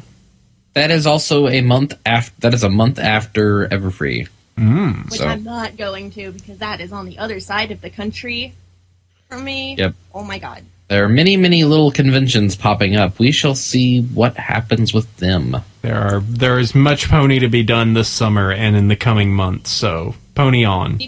Anybody listening in the Southeast, there's a need. Please. There's been some rumbles about an Atlanta con and maybe a Florida one. I don't know. There's there's the Southeastern Brony Collective is a Facebook group that's trying to be a network for all the bronies in the Southeast. Like huge. I mean, right now there's only 100 members, but it's also only a few weeks old. But if there can be enough members there, the guy who started it is actually going to try to work on getting a convention in Atlanta. And I think the same area they do Dragon Con? Yep. Yeah. So go join that and show interest, because I'd like to be able to go to one of these things at some point. Please. All right, that's Atlanta is a great. I lived in Atlanta most of my life, so I know all the convention spaceries over there. And yeah, that Dragon Con space, the Hilton, is especially good. If you could get the Marriott, oh god, you'd never be able to. But that Marriott is insane. Oh god. Where do they do AWA? What was that? Where do they do AWA? AWA is done in it's not in Atlanta. It's actually on the northwest side of the city. It's kind of this hotel in the shopping center. That's a separate discussion, but it's not in the actual city center. Oh. Yeah. They lie. Yeah, they fudge it. It's in Atlanta technically by the big circle, but it's not in the big where all the skyscrapers are. Okay. All right, Sanderkins, what else? All right, and the last little bit of news this week is that our Queen of the Twirls, Tara Strong, is on this week's episode of Talking Tunes with Rob Paulson. He is a voice actor, and so is she, and they talk about voice actor-y things. And because Tara Strong is amazing, you should totally go listen. Yes, Rob Paulson, you may know him by the voices of Yakko or the voice of Pinkie. Rob Paulson is a god of voice acting. There is no. He did Raphael in the old Teenage Mutant Ninja Turtles. There is no way you have not heard his voice. He is a god of voice acting. So Fangirl Squee. and Yes. Also in Arthur in the Tick. Sorry. yeah, I love the Tick. Yakko, Pinkie, and Dr. Scratch and Sniff. Oh, Yeah. this guy's like the voice of our childhood. Yeah. Oh my Yes, god. he is. yes. And so yeah, he's a pretty cool guy. He does cartoons and isn't afraid of anything. I listened to a bit of it. I still need to listen to the rest of it, but I can verify that at about like I think it was the 6-minute mark, Tara brings up the bronies, says, "Please do not attack. Please do not go after Rob," and. And then Rob actually says in the Yakko voice, "Hello, bronies." So, I am gonna die. it's, "Hello, bronies." Oh my god. So Sorry, there's If he did it as Pinkie, like, oh my gosh. Oh, I want to hear Pinkie say hi to Pinkie. yes. Oh, I want to have like an entire scene with Andrea Pinkie and Pinkie. and him together, like talking to me. Oh my god, that would be cool. Sorry. Fangirl time over. I see, but yeah, it's I said I've only gotten to about 10 minutes of it. It's about an hour, a little bit more than an hour, and I'm sure that there's general talk, but there's definitely is some talk about. So what's it like having just this group of people? She's like, it's really crazy because they're super supportive, and they've told me about things like Rule 34 and trolling. Oh god. And then she, in turn, told Rob about Rule 34 and trolling. Oh Oh, we're making connections all over the place, us bronies. Yay. Yay for us. Boy. We're gonna break the internet. We have already many times. Yes. And this gets to the point where we talk about in the part of the show our awesome, super duper, double awesome, quadruple, super fun sponsor. Hey, Sandy, who is that? That is We Love Fine. The guys fantastic shirts and art prints. You can use our coupon code Bronyville10 to get 10% off your purchase. We should totally turn that link into an actual link. Yeah, I was kind of clicking it real hard, just going, why is that not working? Let's see. I know that they added some new things. The one thing I do remember right offhand was a chemistry harmony shirt, as in it was taking the actual chemistry elements and making a shirt which said harmony. Hydrogen, argon, molybdenum, nitrogen, and yttrium. There you go. Wow. Some Sorry. ponies got the smart. Wow. Fancy. So I see what your cutie mark is. Let's see what else. What do we have this week? Oh, they have a Daring Do shirt that they've just come out with. So pretty. MLP Canterlot shirt. Let's see, a Doctor They have Who's. I just don't know what went wrong shirt. They have a Crackles shirt. Best dragon. They have the story. Oh my goodness. Oh boy. In my RPG group that we did, we had Crackle and another dragon fighting, and Crackle killed the other dragon. It was really Oh funny. jeez. And the little tiny wings just flying in the air above. Super serious ponies over there. But yeah, the insane. Crackle dragons and Doctor Hooves and all this craziness. So yeah, go check that out. They're always pumping out new pony merch. Ooh, these are some really nice posters too. I could just keep going. Stop me, Chef. You should stop, Chef. Oh, there was the one poster. There's the one poster. The I can't stop here. This is Bat Country poster from the Hunter S. Thompson one. From Fear and Loathing in Las Vegas. Yep. Oh my god. With Berry Punch and Blue Blood, it looks like. I need that poster. And they have an Every Pony poster, which looks awesome too. It's an interesting style. Hey, I see a scratch. Yay. Yay. All right. Well, let's see. Let's go ahead. We've got these awesome, super cool, duper cool folks here, Hanna and Vicki, who do the the talkies for the vinyl scratch tapes on YouTube, and we should talk about some of the 4 very important questions that you must answer to be able to talk on this show. It is a mandate. It is a requirement before anything else happens on the show that we get through these 4 questions. Yes, as evidenced by today. So, Sure, I guess. so we must start first, Hanna, then Vicki. We will go through the list. Hanna, I must know your favorite character. Out of the main 6, Pinkie Pie. And the background ponies, it is a 3-way tie between Derpy, Twist, and Vinyl. Ooh, there you go. And give us a sell. Sell me on Pinkie. I notice your icon is you dressed as a Pinkie. Yes. Actually, Rainbow Dash was my first pony my first favorite pony because I liked her voice. But, then my friends started comparing me to Pinkie Pie, and so I started watching her a little bit more, and then I realized how much alike we actually are. And so You are. and by watching her, I started really falling in love with her, and I cosplayed her at my very first anime convention I ever went to this past summer, A-Con, and that's where I met all of my North Texas bronies, and they met me in my Pinkie costume, and so they started calling me Pinkie. And now, even when we go to our, like, little meetups that we have at Golden Corral, they call me Pinkie. They don't call me by my name. They call me Pinkie. And so I just really identify with her, and I absolutely adore her. I love her. I love her. I love her singing. I love her laugh. I love everything about her. She's just wonderful. Yeah, especially the singing recently. God, that smile song. That smile song. I am proud to say that I cried. I did too. It didn't hurt that song, that episode aired right before my birthday, and it was right after I lost my job. Aww. And I was really, really depressed. And I heard that song, and it's just this little voice telling me it's going to be okay. Yeah.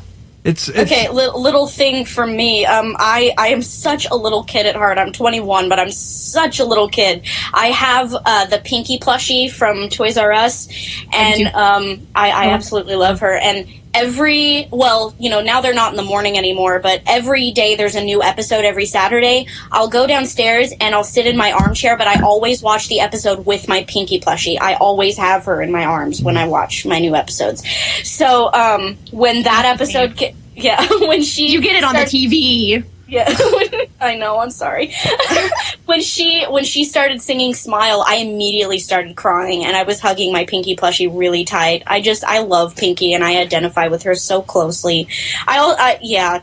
Hold on. I'm going to have to invoke the internet right now. All right. Exactly. So cute. Heart attack. All right, Vicki. What about you?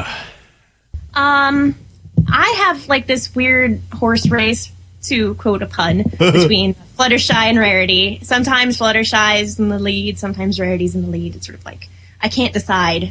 Half the time I'm just like, if I want to be moe, I go Fluttershy. If I want to be dramatic, I guess I go Rarity. But, so I can't decide. I can't tell you who I like more. And background character, of course, it's Octavia. Who else would it be? So, okay, so if you flip-flop between it, who are you right now? Well, right now, because Hurricane Fluttershy just aired, I am Fluttershy. There you go. But if I were to watch Sweet and the Lead or one of the other episodes with Rarity, if singing becoming popular, it's like suddenly Rarity. And I do a Rarity cosplay. I don't have it as my icon, unfortunately. And it is beautiful. Where she has the art critic beatnik thing, whatever, with the beret and the turtleneck. Like I did that like right after the episode aired. I said, I'm going to put this together. I'm going to be the first one to do it, and I did it. And it was like, yeah, I did a cosplay. It was like my first one that I'd done in years. Seems you have a habit for very feminine, well put together bonies. I'm noticing Fluttershy, Rarity, and Octavia. Those are all 3 I could imagine you could see at the spa, just like after a long day. It's just totally not me in any sort of way.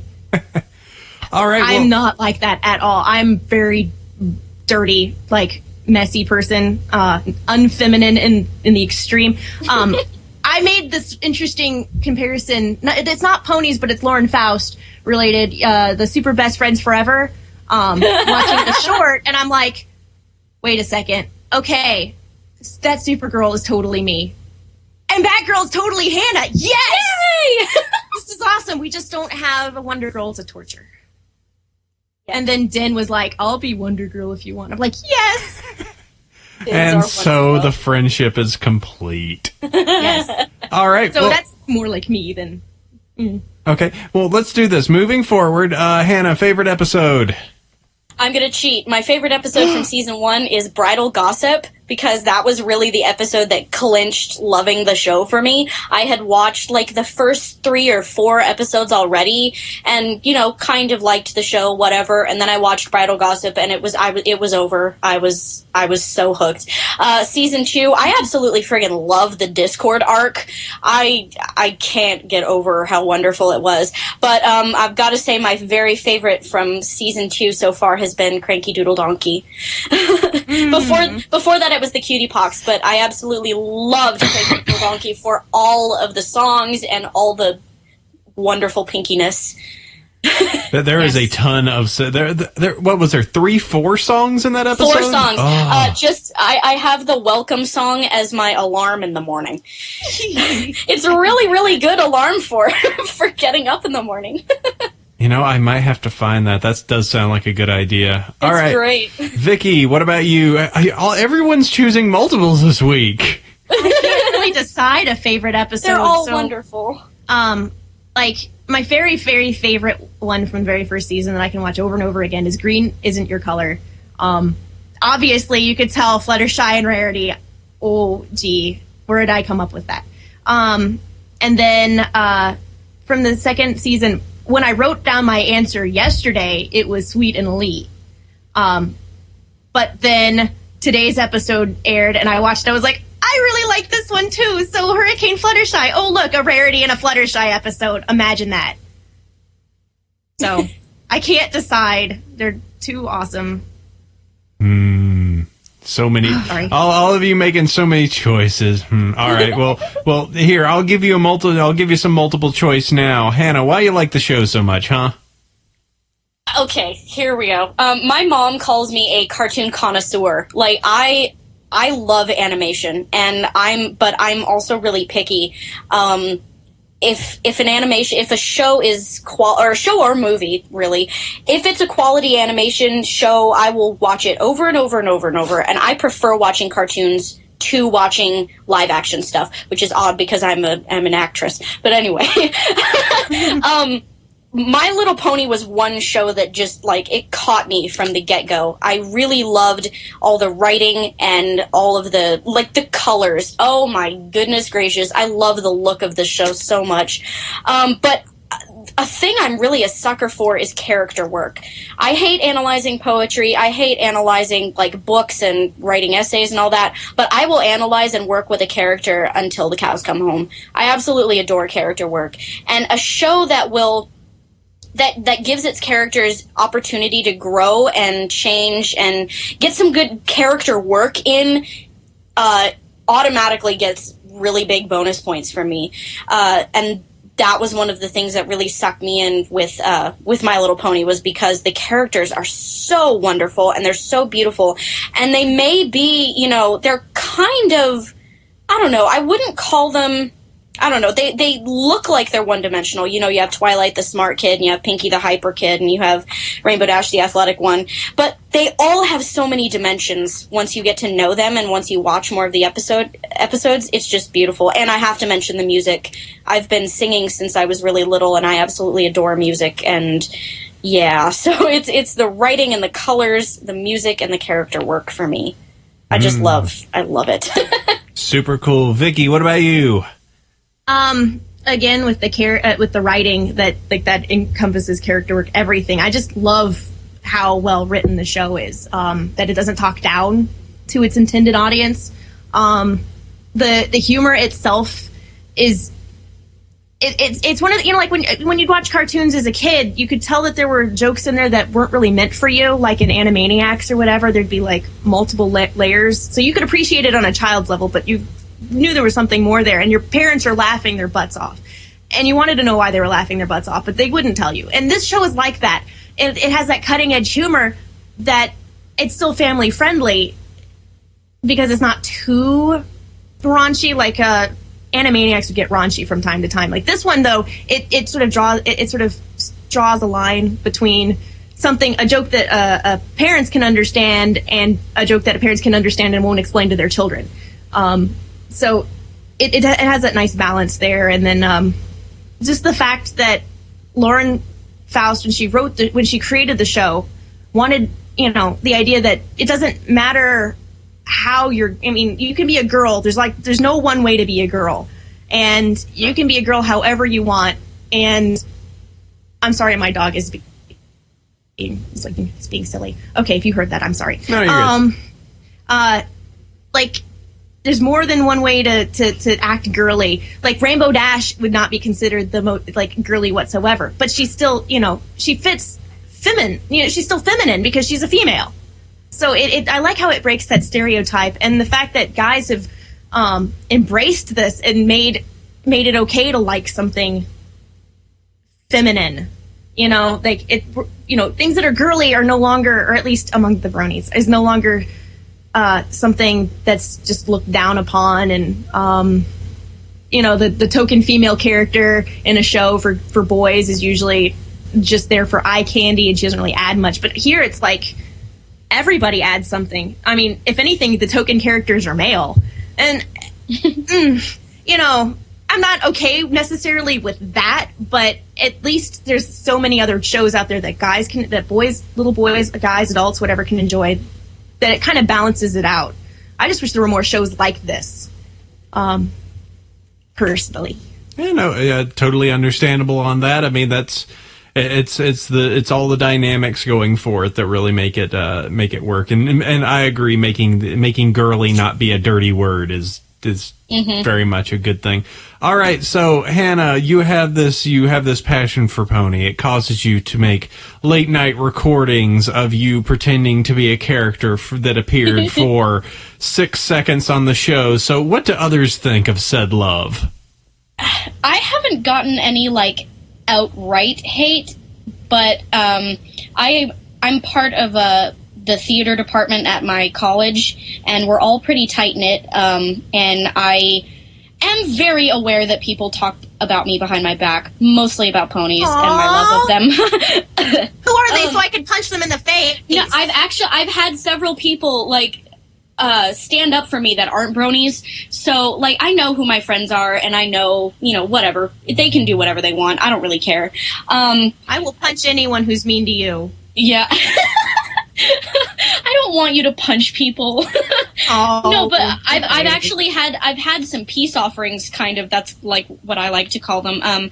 One girl, she's not a brony. She doesn't have any interest in it. I've never talked with her about it, whatever. She came back from spring break with a Rainbow Dash from McDonald's for me. She went to McDonald's, saw they had pony toys, and got one specifically because they made her think of me. So I was really, really happy about that. I got some of my friends into watching it, and actually had some pony watching parties with them. But since the summer, they've kind of become less enthusiastic. I even had one of my friends he was really enthusiastic about being a brony, had T-shirts and figures and everything, and he actually went back to not liking ponies at all anymore. And he never watches them. He got rid of his figures. He doesn't wear his shirts. So it's kind of sad. But none of them are as enthusiastic about it as me. But it's okay. And I'm really, really lucky. I have a brony mom. My mom absolutely loves the show just as much as me, and we watch the episodes together every Saturday. So, yeah. Awesome.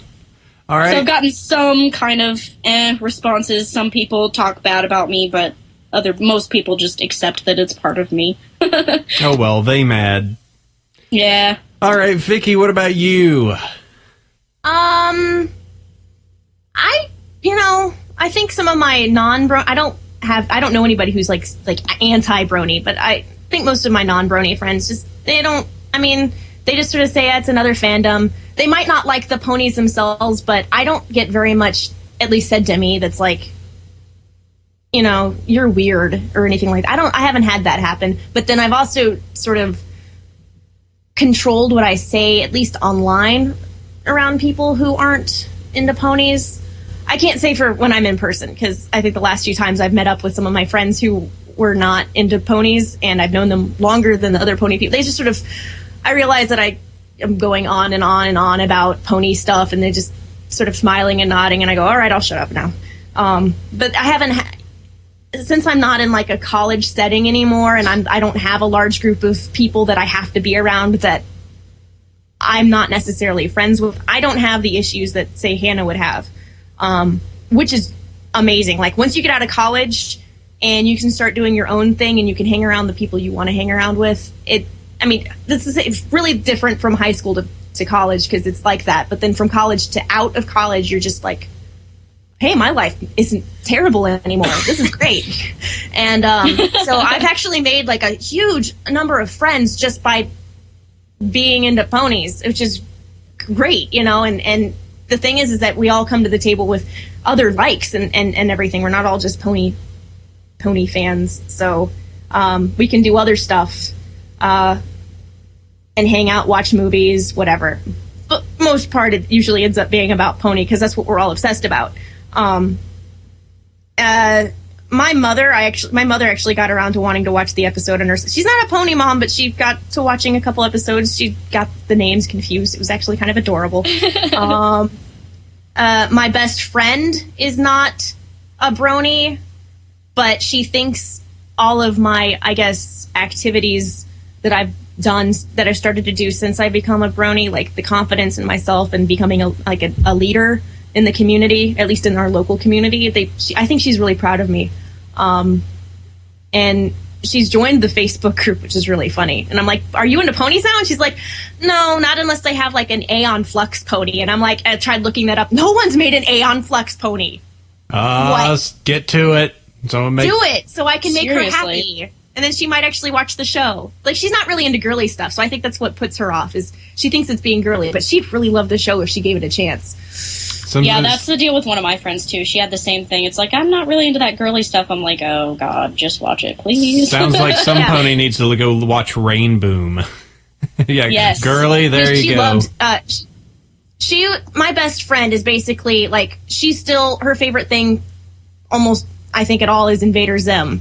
And, yeah, it's like a polar opposite of My Little Ponies. But, I mean, it's got it doesn't have anything that's on the outside similar, but on the inside, like kind of character development wise and just kind of silly randomness, especially with Gurr. I think anybody who likes Invader Zim and is a fan of comedy and of animation, they'd like My Little Pony if they gave it a little chance and just got over the fact that they are bizarrely shaped, brightly colored marshmallow pony things. And I mean, just get over the name already. Come on. I mean, who cares?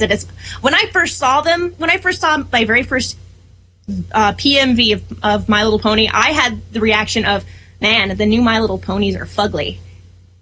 Because, I didn't know what I was looking at, and I was comparing it to the ponies of my childhood, which were from the 80s. The weird, I guess, hippopotamus-shaped ponies. So, I finally was like, all right, I have to see what the heck this is about. So I went and watched it, and I was like, all right, so this show is actually a lot deeper than I imagined it to be. And this is a big, like, wake-up call and something where I wanted to, like, share it with other people, and nobody wants to listen. But I did turn my fiancé, which is great. Yay. Yay. So we're in a good pony relationship, which you have to be. I don't think you could be a Brony and not and be in a relationship with someone who's an anti-Brony. I think they would get ridiculous after a while. You could have a neutral, but I think having just like, I hate that stupid thing you watch. I think some people who are like really, really staunchly conservative and somebody who's really, really staunchly liberal, they have a harder time being in a relationship. I think it's the same way with fandoms. Like, if you're really into Star Trek and you hate Star Wars, and you meet someone who's really into Star Wars but hates Star Trek, I don't know how that could work if they're really serious about it. I mean, if you could just realize this is a silly thing and whatever, like what you like. But I think if you're anti anything, you're going to be taking things far more seriously than you should be. I could just imagine that relationship. Hey, how are the prequels? Hey, at least I've got more good movies than bad. Oh, it's on. So yes. All right, that's very cool on that. So let's see. Go ahead. And so our guest this week, it is super cool to have them on. We have Hanna and Vicki. Hanna and Vicki, you two both manage the voice acting for the vinyl scratch tape on YouTube. Very cool to have you both on. Yay, thank you. Thank you. And so yeah, where can they find that real quick? That way, I just put this at the top of the show for any pony that wants to check it out. We have a channel on YouTube, Midnight Magic Productions. If you type in the vinyl scratch tapes into the search bar of YouTube, you can find us. There are 4 episodes up, 3 normal episodes, and 1 special holiday episode. Episode 4 should be coming out soon. We also have a SoundCloud where you can find us. Just search for the vinyl scratch tapes. All right, super cool. And also we have Chef Sandy, my always awesome co-host. Wonderful to have you back with me this week. I missed you so much. I won't ever leave you, I promise. Until you take another vacation. Until I have to go handle other business. Yes. For a little pro weekend. It happens. It keeps happening, bro. You had a busy last weekend. It sounded like if you had the choice, you probably would have podcast, but there was much to do. Yes, unfortunately. Yes. And very good to have you all listening to the show. Super awesome to have you downloading the podcast, listening on iTunes, listening across wherever you are on our webpage over at BronyShow.com.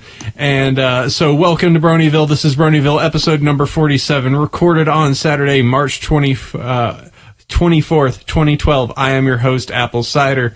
My little